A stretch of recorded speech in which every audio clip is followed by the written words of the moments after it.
ఉంటే మనం ఆశ్రయించబడ్డాం అనుకుంటాం. దేవుని సన్నిధి ఉంటేనే నిజమైన ఆశీర్వాదము. అనుదినము ఆదాము అవ్వలు ఏమనుభవించారు? దేవుని సన్నిధిని అనుభవించారు. చెప్పకూడదు మొదలు కూడా హల్లెలూయా. దేవుని సన్నిధిని అనుభవించారు. అలాగే ఇంకొక 2వ అధ్యాయం 19వ వచనంలో చూద్దాం. ఆదికాండము 2:19లో చూద్దాం.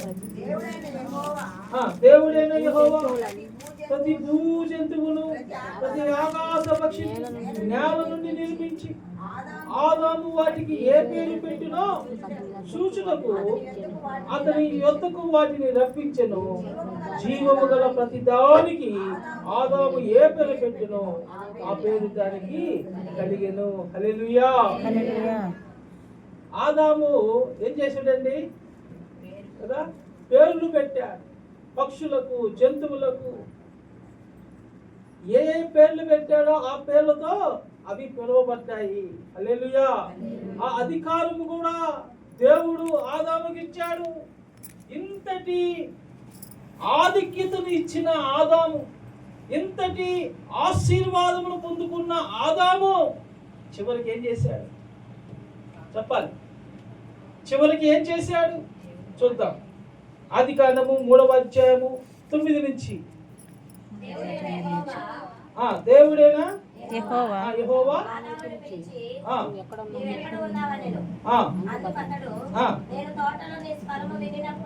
నేను తోటలో నీ స్వరము విన్నప్పుడు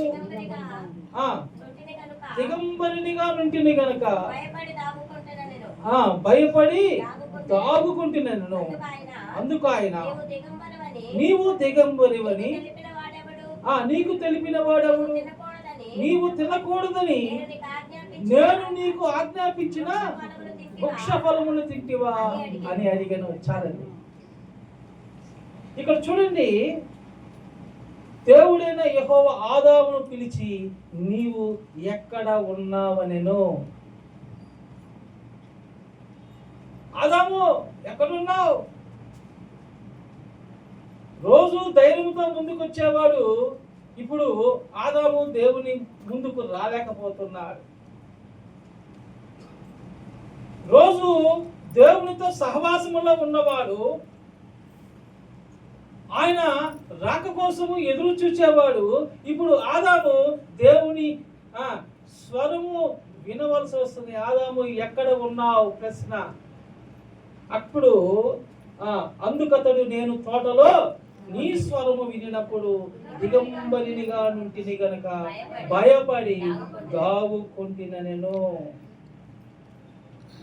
అయ్యా, నీ స్వరము విన్నప్పుడు ఏం కలిగిందంట? భయము కలిగింది. దేవుని స్వరము విన్నప్పుడు ఎందుకు భయం వేస్తుంది? దేవుని స్వరము అది ఆశీర్వాదము. దేవుని స్వరము అది మనకు మేలు చేసేది. దేవుని స్వరములో ఆయన ప్రేమ ఉంది. దేవుని స్వరము మనను బాగు చేస్తుంది. దేవుని స్వరము మనం ఆయన సన్నిధిలో నడిచేటట్టు చేస్తుంది.